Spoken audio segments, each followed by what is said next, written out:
어펜져스 등 펜싱 올림픽 스타들이 전남에서 국가대표 선발전을 치르고 있습니다. 올림픽 열기가 그대로 이어지고 있습니다. 전남 국립의대 설립을 위한 2차 주민 공청회가 영암에서도 열렸습니다. 차분한 분위기 속에 다양한 질문이 나왔습니다. 국내 유일의 해양문화유산 전문기관인 국가유산청 국립해양유산연구소가 올해로 30주년을 맞았습니다. 지난밤 목포 도심 하늘에 알 수 없는 불빛이 나타나 시민들의 궁금증을 자아냈습니다. 정체를 취재했습니다. 여러분 안녕하십니까? 목포 MBC 뉴스데스크입니다. 무더운 여름날 파리올림픽 대표 선수들은 우리에게 소나기 같은 시원한 메달 소식을 전해줬습니다. 역대 최고 성적을 기록한 만큼 우리 대표 선수단을 향한 관심도 폭발적인데요.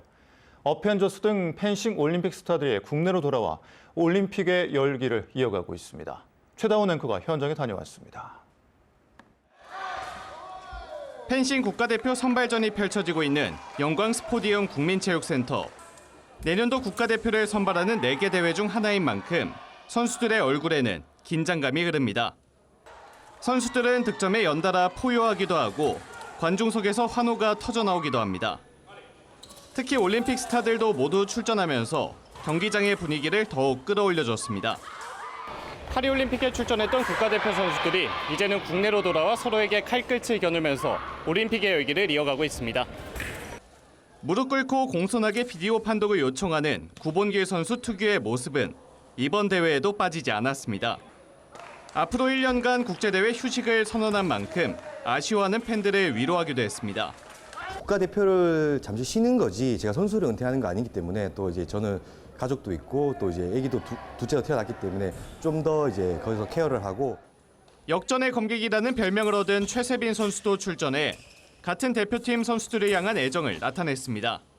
다들 힘들게 올림픽까지 하고 조금 쉬다가 다시 똑같이 힘든 상태에서 돌아왔을 텐데 안 다쳤으면 좋겠고 다시 좋은 모습으로 대표팀 다 같이 다시 돌아왔으면 좋겠어요.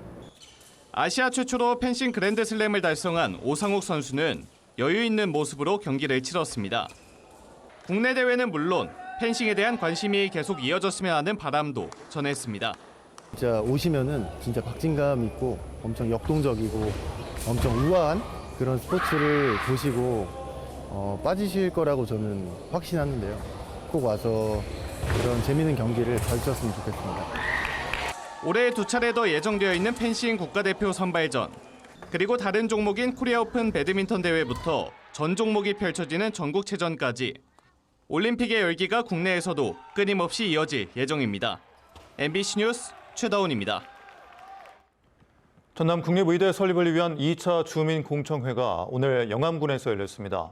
어제 고흥에서 열린 것과는 달리 차분하게 진행된 공청회에서는 참여자들의 질문이 이어져 의대 설립에 대한 뜨거운 여망을 반영했습니다. 김윤 기자입니다. 전남 국립의대 설립을 위한 2차 주민공청회 주민들이 빼곡히 자리를 채웠습니다. 용역사는 전남 국립의대 설립을 위한 3가지 방안을 제시했습니다. 이 방안은 설립 방식 선정위원회가 15가지 방안 가운데 논의를 거쳐 선정한 것입니다. 첫 번째는 단일 대학의 복수 병원 설치, 두 번째는 단일 대학의 복수 병원을 설치하지만 한 개 병원은 신축, 미설치 지역에는 공공의료시설을 인수해 운영하는 것입니다. 세 번째 안은 단일 대학의 단일 병원으로 한 개 병원만 신축하는 방안입니다. 설립 방안이 제시되면서 참가자들의 다양한 질문이 쏟아졌습니다. 만약 순천대가 끝까지 공부에 참여하지 않을 경우에 용역사에서는 어떻게 대처하실 건지 좀 묻고 싶습니다. 만약에 순천대가 입장을 바꿔갖고 공부에 참여한다 해도 결국에는 한 곳에만 의대랑 부속병원이 설립될 것 같은데 그렇게 되면 지금보다 갈등이 더 심해질 것 같다고 생각이 되고요. 이러한 다양한 대책들을 하려면 막대한 예산도 소요될 것 같고 그러면 그 대책을 추진하는 주체는 중앙정부인지 또 지방정부인지 대학병원인지 목포와 순천을 중심으로 한 서부권과 동부권을 나누는 기준이 뭐냐는 질문도 눈길을 끌었습니다. 응급의료 권역으로 놔두다 보니까 전남 서부권의 3개 지역이 포함되지 않는 의료 지표가 나왔거든요. 그래서 현재 추진 중인 영역사에 서구권과 동부권의 기준을 알고 싶습니다. 용역사는 이와 관련해 다음 달 공식적인 발표를 통해 공정성과 투명성을 확보하겠다고 밝혔습니다. 보건복지부에서 공식적으로 좀 진행하고 있는 그 권역에 대한 그 분류 기준뿐만 아니라 저희가 이제 9월부터 진행되는 사전심사위원회에서는 이 권역에 대한 부분들을 명확하게 분류를 하여 공표할 예정입니다. 전남 국립의대 설립을 위한 2차 공청회는 북부권인 장성을 끝으로 마무리됩니다. 설립 방식 선정위원회는 이달 말까지 설립 방식을 확정합니다. 다음 달부터는 사전심사위원회가 구성돼 평가 기준을 마련하고 심사위원을 선정한 뒤 오는 10월 말까지 전남 국립의대 정부 추천대학을 확정하게 됩니다. MBC 뉴스 김윤입니다. 개혁신당 천하람 원내대표가 전남 국립의대 설립을 두고 윤석열 대통령과 정부가 갈등을 부추기고 있다고 비판했습니다. 천 원내대표는 오늘 광주에서 열린 개혁신당 현장 최고위원회에서 전남도가 지정하는 한 개의 대학이라는 말 한마디에 순천과 목포가 자중질환에 빠졌다며 이같이 밝혔습니다. 이어 윤 대통령과 정부는 내부 싸움을 부추길 것이 아니라 둘 중 하나를 결정하든 요건이 갖춰지면 둘 다 신설하겠다고 하든 입장을 바꿔야 한다고 강조했습니다. 천 대표는 내부에서 싸운다는 핑계로 의대 신설을 미루는 것은 불필요한 대립을 유발하는 것이라고 덧붙였습니다. 국내 유일의 해양문화유산 전문기관인 국가유산청 국립해양유산연구소가 올해로 30주년을 맞았습니다. 우리나라 수중 고고학의 새로운 길을 개척하고 있는 연구원들을 통해 국립해양유산연구소의 지난 발자취와 의미를 되짚어봤습니다. 1976년 신안선 발굴이 시작되면서 이 부지가 고선박 보존 처리를 하기 위해서 만들어진 곳이거든요. 그래서 1981년도에 국립문화재연구소 목포 보존 처리장으로 해서 81년도에 이 기관이 생겼고요. 94년도에 전시관이 생긴 겁니다. 이쪽에서 보존 처리돼서 복원된 선박은 중국 송원대 시대 선박인 신안선부터 시작을 했어요. 지금 현대 태안 마도 인근에서 나온 세 척의 선박 이외에는 이쪽에 다 내려가고 보존 처리가 진행되어 있는 시설이죠. 발굴돼서 일반인들한테 나갈 수 있는 조건이 되는 게 약 한 10년 정도 걸리신다고 봅니다. 그리고 보존 처리가 완료된 선박들은 다 전시실에 가서 관람객들한테 전시되고 있고요. 해양 역사를 밝힌다는 가장 큰 이유가 있을 거고요. 우리나라에서 고대 항로들을 밝혀나가는 자료들이 이렇게 나오는 거고 훼손돼 가고 있는 유물들을 이렇게 건져낸다는 게 의의를 가질 수가 있을 것 같습니다. 수중에서 출제된 선박은 한 편 한 편에 일체되어 인양되기 때문에 그것이 꼭 퍼즐을 맞추는 게임과도 같다고 할 수가 있습니다. 수중에서 발굴된 선박을 연구한다는 것은 한중일 선박에 대한 실증 자료를 실질적으로 보고 만져보면서 그 당시에 선박의 역사를 봉헌하는 데 있어 기초 자료로서 충분히 활용될 수 있고 아마 많이 공유가 될 수 있고 충분한 역할을 할 수 있다고 봅니다.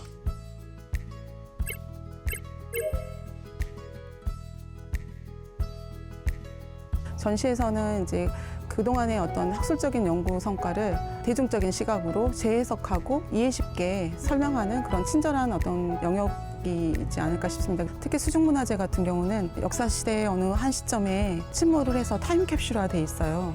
그거를 발굴해서 전시에 소개하는 순간부터는 서사가 시작된다고 생각하시면 될 것 같아요. 그래서 하나의 어떤 드라마처럼 기승전결을 느낄 수도 있고 또 감동을 느낄 수도 있고 여러 가지를 구현할 수 있는 게 전시라고 생각합니다.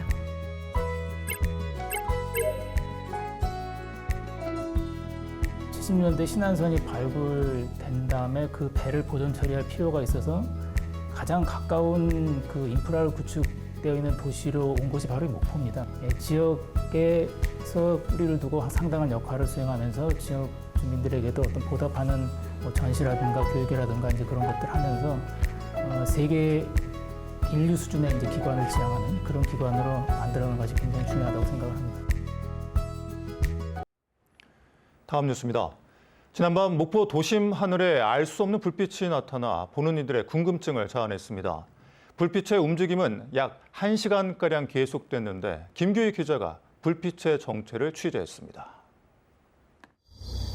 밤하늘에 흰색 점 모양의 불빛들이 생겼다가 사라집니다. 곧이어 다시 등장해 일정한 패턴으로 움직이고 노란색, 분홍색 등 다양한 색깔로 바뀝니다. 밤 8시를 넘어 목포 하늘에 나타나기 시작한 불빛은 1시간가량 목격됐고 시민들의 제보가 이어졌습니다. 이 빛의 정체는 인근 평화광장 바다분수에 설치된 움직이는 조명이 구름에 비쳐 나타난 현상이었습니다. 목포시가 공중을 향해 움직이는 조명 시설을 설치한 건 지난 4월. 480와트 밝기의 16개 조명을 월요일을 제외하고 매일 밤 8시부터 20분씩 3차례씩 쏘고 있습니다. 저희 무빙 라이트가 움직이는 형태가 있는데 그 형태와 유사하게 지금 상공에 있는 빛이 물결 모양으로 움직이거든요. 이 근방에서 그러한 형태로 빛을 쏘고 있는 구조물은 저희 춤추는 바다분수 무빙 라이트라고. 태풍이 몰고 온 수증기를 담은 구름에 조명 불빛이 반사된 겁니다. 전문가들은 구름 위치가 낮고 짙을수록 번지는 현상이 더 잘 보일 수 있다고 말합니다. 우주 공간 쪽으로 날아가기 때문에 그 빛을 우리가 옆에서 제대로 볼 수 있는 방법이 없거든요. 그런데 이제 우리가 하늘에 구름이 있게 되면은 구름은 굉장히 작은 물방울이나 얼음알갱이들로 고정이 돼 있기 때문에 빛을 맞게 되면은 빛을 사방으로 퍼뜨립니다. 2년 전 가을 제주에서도 어선 불빛이 구름에 반사되면서 나타난 밤하늘 불빛 기둥이 화제를 모으기도 했습니다. MBC 뉴스 김규희입니다. 완도에서 강진을 잇는 고속도로 사업이 정부의 예비 타당성 조사에서 통과돼 사업이 본격화될 전망입니다. 전라남도에 따르면 완도 강진간 고속도로는 기획재정부 재정사업평가위원회의 예비 타당성 조사에서 통과 의결돼 20년 이상 끌어온 도민 수건 사업이 마침표를 찍을 수 있게 됐습니다. 완도 강진간 고속도로는 강진 성전에서 해남 남창을 잇는 38.9km 구간에 1조 5,965억 원이 투입되는 초대형 프로젝트입니다. 사업이 완료되면 완도에서 강진까지 이동 시간이 현재 64분에서 43분으로 단축돼 경제, 관광, 의료 등 여러 분야에서 큰 변화를 가져올 전망입니다. 지난달 신안 해상에서 송전선로 공사 중 늘어진 철선에 여객선이 부딪혀 선체 일부가 파손된 사고와 관련해 해경이 시공업체의 관계자를 안전조치 의무 위반 혐의로 입건했습니다. 목포해양경찰서는 송전선로 시공업체 현장 소장을 상대로 작업 시작과 종료 시 이를 알리고 안전감시 선박 2척을 배치하기로 한 작업 계획서상 안전조치를 제대로 지켰는지 조사한 결과 일부 위반 혐의가 인정된다고 보고 입건했다고 밝혔습니다. 해경은 이번 공사를 발주한 한전 측도 조사해 조만간 입건 여부를 결정할 예정입니다. 재고 대란 속에 쌀값이 하락세를 멈추지 못하는 가운데 통계 조사 체계 개편 등 근본적인 대책 마련을 요구하는 목소리가 잇따르고 있습니다. 한국농촌경제연구원은 쌀 생산량 조사 관련 연구 보고서를 통해 쌀 생산량 조사는 소비량 조사와 더불어 정부의 쌀 수급 대책의 핵심 정보를 제공하므로 정확도를 높이기 위한 노력이 요구된다고 강조했습니다. 보고서에는 표본의 대표성을 높이기 위해 일본의 2배에 달하는 표본 면적을 낮추고 전국 재배 면적 비율을 반영한 표본 비율 개선 등이 과제로 제시됐습니다. 쌀값 폭락의 원인과 대책을 살펴보는 토론이 생방송됩니다. 광주 목포 여수 MBC는 오늘 밤 9시에 시사 토론 프로그램인 시사 용광로에서 쌀값 하락의 심각성을 살펴보고 수학기마다 반복되는 쌀값 폭락을 막기 위한 근본 대책은 무엇인지 이야기 나눠봅니다. 오늘 토론회는 전종덕 진보당 국회의원, 정학철 전국농민회 광주전남연맹 사무처장, 송춘호 전북대 식품유통학과 교수가 참여하며 광주 목포 여수 MBC 유튜브를 통해서도 실시간 중계됩니다. 2024 을지 연습 마지막 날인 오늘 오후 2시에 도로에 차량을 전면 통제하는 민방위 대피 훈련이 7년 만에 전국적으로 실시됐습니다. 전남 도내 22개 시군에서도 차량 통제와 긴급 대피 등 실제 상황을 가정한 훈련이 실시됐고 민방위 편성 대원들의 참여도 이루어지면서 을지 훈련 상황이 종료됐습니다.